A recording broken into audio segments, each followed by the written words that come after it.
I think it's important to highlight that there are a number of international powers and actors who will be celebrating the toppling of Imran Khan in Pakistan.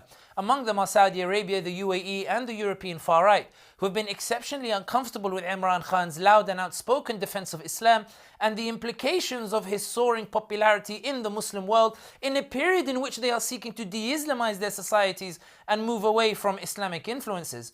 Saudi Arabia's Mohammed bin Salman is in the midst of de-Islamizing the kingdom and has shifted his foreign policy priorities accordingly.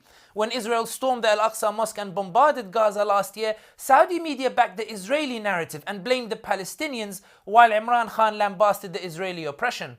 When France's Macron defended the cartoons ridiculing the Prophet Muhammad sallallahu alaihi wasallam and then proceeded to pass a range of draconian laws restricting the freedoms of French Muslims, the UAE insisted Macron was correct to do so in the interest of French national security, while Imran Khan criticized Macron and delivered a historic speech in the UN denouncing Islamophobia and the role of states in exacerbating it.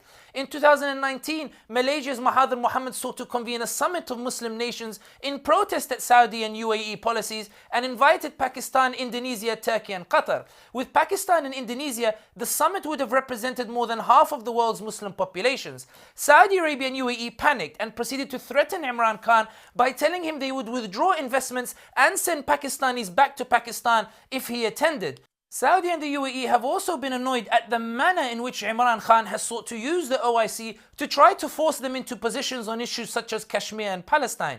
Saudi and the UAE are pursuing closer ties with both India and Israel and are keen not to antagonize either. Both have sought to disassociate from these Muslim issues and separate them from national interest. Yet Imran Khan has consistently sought to push the OIC into public positions that they would rather avoid.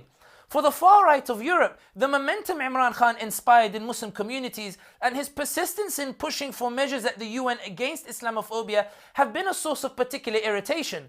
This is why, with the toppling of Imran Khan, the prominent Dutch Islamophobe Geert Wilders tweeted, "Good riddance. Wa inna lillahi wa inna ilayhi raji'un."